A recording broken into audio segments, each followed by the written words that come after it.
Bonjour tout le monde. Donc, comme vous l'avez sûrement remarqué, je ne suis pas Beverly. C'est moi aujourd'hui qui anime l'émission et en fait, c'est parce que Beverly est à New York pour le Fashion Week. On est toutes très jalouses. Donc, on aimerait toutes être là aussi. Mais en tout cas, on anime l'émission, c'est très bien aussi. Donc, comme d'habitude, c'est la même chose que d'habitude. On vous écrivez en bas si vous êtes prête, si vous êtes présent, si vous avez des questions, gênez-vous pas tout le long de l'émission. Je suis là pour répondre à vos questions puis à vous aider. Donc, le sujet d'aujourd'hui, c'est comment entretenir ses bottes et ses souliers, ben là, principalement de cuir.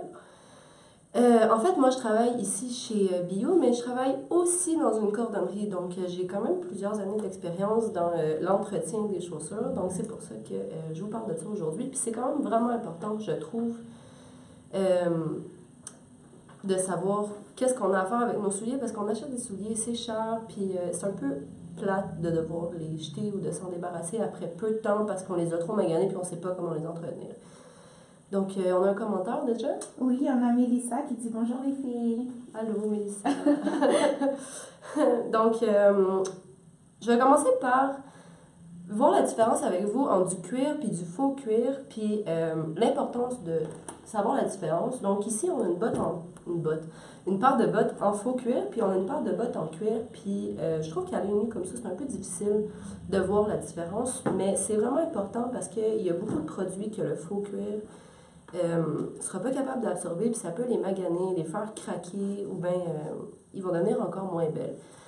Fait que la façon de voir, c'est il y a plusieurs choses. Souvent, c'est écrit en dessous quand vous achetez votre soulier, il y a comme un petit collant, comme celui-là ici, il y en a un. Mais là, ils sont maganés, là, mais ils ont comme un petit collant, puis il y a comme 3 souliers, puis il y a un symbole. Ça, c'est pas du faux cuir. Quand c'est pas du faux cuir, il y a genre un losange. Ça veut dire que c'est du vinyle ou quelque chose comme ça. Puis quand il y a une espèce de symbole de peau d'animal, je sais pas si vous voyez un peu de quoi que je parle, ça veut dire que c'est du cuir. Soit ça, soit sinon, à l'intérieur, souvent, ils ont comme un échantillon du cuir qu'ils ont utilisé comme ça, ou des fois c'est comme accroché comme ça, puis ça veut dire que ça c'est le matériel qu'on a utilisé, c'est du vrai cuir, vous pouvez être sûr. Donc, c'est ça. Ensuite, il y a le cuir verni comme ça. Ça veut pas dire que, parce que ça a l'air de du faux cuir, que c'est du faux cuir. Comme ça, c'est en vrai cuir. C'est juste qu'il est verni. Il est travaillé de l'autre façon. Puis il y a le suède, comme ça, qui est comme le poil. Donc, on commence avec les bottes en cuir. Comment les entretenir? Fait que, pendant l'hiver, nous, on a la chance d'avoir du calcium sur nos bottes. Wouhou! Puis ça devient blanc comme ça. Puis c'est pas enlevable, sauf avec 2 choses.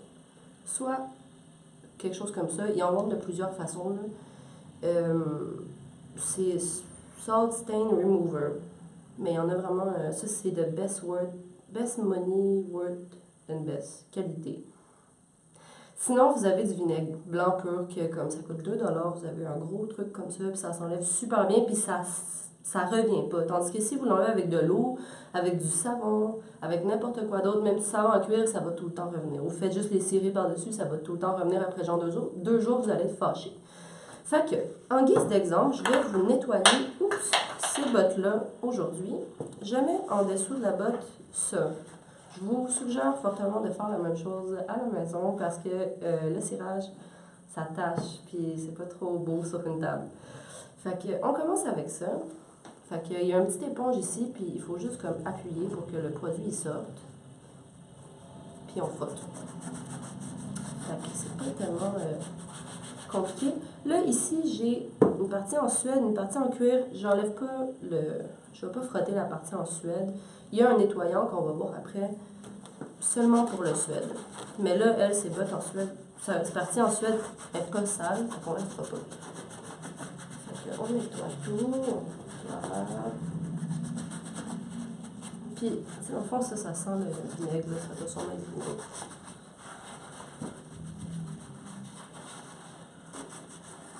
Voilà. Puis, vous pouvez enlever le résidu avec un essuie-tout. Voilà. Déjà, là, il y a une bonne différence. Juste de faire ça, là, vous n'avez pas d'excuses. Vos bottes, ils n'ont pas d'affaire à être sales. Ça prend 1 seconde, puis ça coûte pas cher. Ensuite, vraiment, vraiment important, l'imperméabilisant. OK, sur vos bottes, comme sur ceux-là, c'est écrit souvent le waterproof. Waterproof, ça signifie qu'ils sont waterproof pendant à peu près 1 semaine, pas pour la vie. Fait que c'est important de les entretenir parce que sinon, ce que ça va faire, c'est que pas juste l'eau va rentrer dans votre botte, mais ça peut brûler le cuir. Puis vous voulez pas ça parce que ça magane des bottes, puis c'est dommage quand on les a payées cher, puis quand on les aime. Fait que j'ai celui-là ici, Silicone Water Guard. Sinon, vous avez de l'huile de vison qui est très bien, ou n'importe quel produit en silicone, n'importe quel autre produit. Ici, Tana, ils en font des bons. Les imperméabilisants, ils en ont plusieurs pour différentes sortes de cuir, puis différentes qualités. Fait que l'imperméabilisant comme ça, je vous suggère plus ou moins d'en mettre sur du vinyle ou du faux cuir.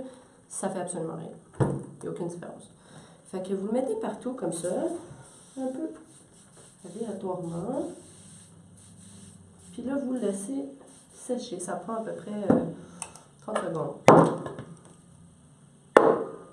Et ensuite, comme là, ça paraît pas du tout, l'imperméabilisant, puis ça prend genre 1 seconde. Fait que vous n'avez pas d'excuses là non plus. Ensuite, pour le cirage, il y a plusieurs façons de cirer. Ça dépend de vos habitudes, ça dépend de qu'est-ce que vous aimez. Il y a lui qui est mon préféré.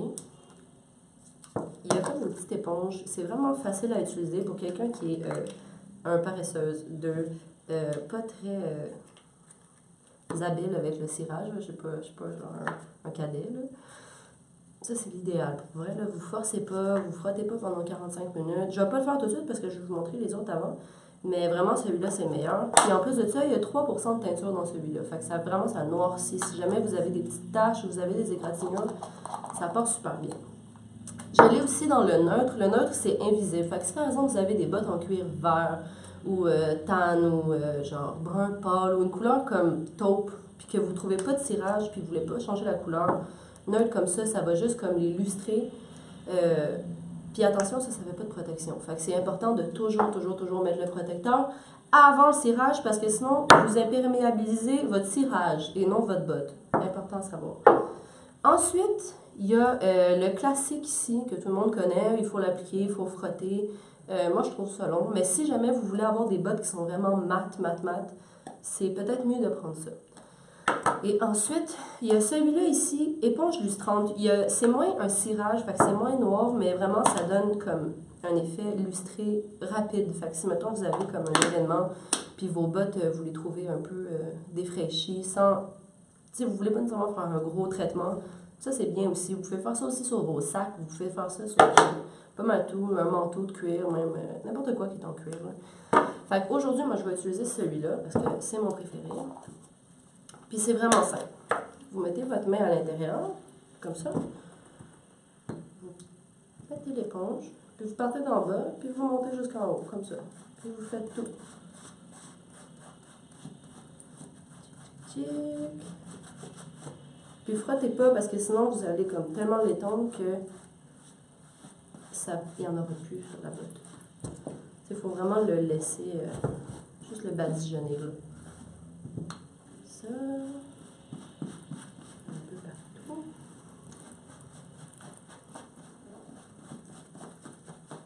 Voilà, là je le fais rapidement, là, mais c'est ça que ça donne. Voilà. Fait que, je vais juste vous montrer un exemple. Je ne sais pas si on voit bien la différence entre avant et merde, je viens de mettre ma main dans le cirage. Avant et après, on la voit-tu bien la différence? Oui, tu peux approcher plus. Ching! On voit tout le blanc sur celui-là, puis celui-là, il brille, puis il est noir, puis il est imperméabilisé pour vrai en plus. Donc, voilà. Ensuite, si jamais vous avez des bottes en faux cuir, puis là, vous vous dites, OK, mais là, c'est bien beau tout ça, mais là, ça me coûte genre 300$ une paire de bottes en cuir, j'en ai pas. Vous pouvez quand même utiliser ça, ou comme ça. Ça, je vous suggère pas sur les sacs en faux cuir, parce que vous allez vous ramasser à faire des taches sur votre manteau, ou comme des trucs comme ça. C'est moins le fun, mais honnêtement, là, ça vaut pas la peine sur du faux cuir, ça fait absolument rien. Fait que c'est la même chose, vous pouvez badigeonner la chaussure partout. Je vous suggère pas non plus la teinture pour le faux cuir parce que ça craque. N'importe quoi qui est en spray, ça craque, ça sèche. C'est vraiment pas l'idéal. Ensuite, il y a les souliers en Suède. Je vais juste plier ça pour les salir. Comme ça, je ne vais pas vous faire l'exemple parce que les miennes ne sont pas sales, sauf qu'il y a ce produit-là ici pour les nettoyer. Fait que si par exemple vous avez une paire de souliers comme ça, demi-suède, demi-cuir, c'est ce produit-là. Vraiment, là, c'est le meilleur. Ça s'appelle Suède et velours nettoyage de Money's Worth and Best. J'ai réussi à le dire bien. Il y a comme des petites granules à l'intérieur. Il faut vraiment bien le brasser, le mettre dans un bol, prendre une éponge comme pour faire la vaisselle, là, le côté vert. Là. Puis vous frottez, puis vous laissez sécher, c'est tout. Ça fonctionne vraiment super bien. C'est vraiment génial ce produit-là. Puis vous pouvez avoir avec ça une brosse pour le Suède. Qui a comme plusieurs côtés. C'est important quand même de brosser parce que vos poils peuvent devenir rigides, puis ça peut être comme pas mal moins beau. Fait que ça ressemble à ça. Et il y a un rénovateur à Suède. C'est un peu l'équivalent d'un cirage pour le cuir, sauf que c'est en spray. Puis vous avez une petite brosse au bout. Si jamais vous ne voulez pas acheter la grosse brosse, il y a toujours ça dans les rénovateurs à Suède. Puis il y en a de toutes les couleurs, ça. Fait que moi, je vous suggère, si jamais vous avez des souliers comme brun, de cette couleur-là, tan, allez-y dans le neutre, parce qu'il y a tellement de couleurs bizarres dans ces teintes-là que comme vous ne voulez pas changer la couleur. Mais si vous avez noir, brun foncé, ou même rouge, vert, bleu, il les a toutes. Pour vrai, là, il y a toutes les couleurs comme ça. Puis c'est super facile, ça prend une seconde, ça aussi. Ensuite, la dernière chose que j'ai, c'est des souliers en cuir verni. Fait que ça, souvent, on ne sait pas comment les traiter. Moi, je ne savais pas avant de travailler dans une cordonnerie. Puis on pense qu'on doit mettre ça, mais ça va tout enlever le beau côté comme vernis. Fait que je vais vous faire un exemple aujourd'hui. C'est vraiment, vraiment facile. Il y a un produit de Tana qui s'appelle Soin pour cuir verni. C'est en spray. Vous le brassez comme ça. Vous le mettez en petite attache.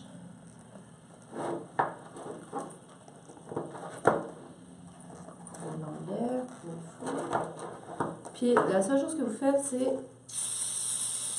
comme ça. Oups. Partout. Là, ça fait une espèce de petit savon comme ça. Vous frottez avec un linge ou avec un essuie-tout. Ça. Oups.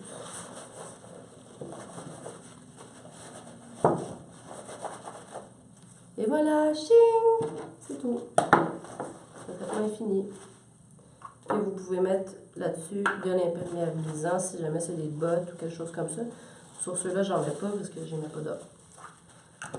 Donc voilà. Ensuite, il y a quelques petits produits que je suggère ou quelques petites places que je suggère pour aller acheter les produits pour les souliers. Premièrement, j'ai ce produit-là qui est vraiment, vraiment populaire, surtout l'été pour les filles. On porte des ballerines, puis pour vrai, on va se le dire, là, tout le monde pue des pieds dans les ballerines. Genre. C'est pas comme... C'est universel, là, tout le monde.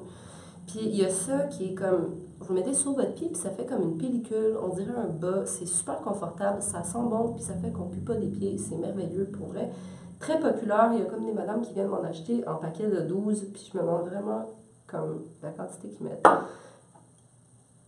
Ensuite de ça, Beverly m'a amené ça ici, 3$ au Dollarama. Là-dedans, vous avez un cirage comme ça. Un autre cirage qui est à peu près l'équivalent de ça, celui-là ici, mais en liquide. Quand vous ouvrez le bouchon, il y a comme une petite éponge, puis ça s'applique quand même bien. J'ai ça ici, cirage à chaussures instantané, cirage à chaussures de première qualité, refaire reluire les surfaces de vinyle et de cuir.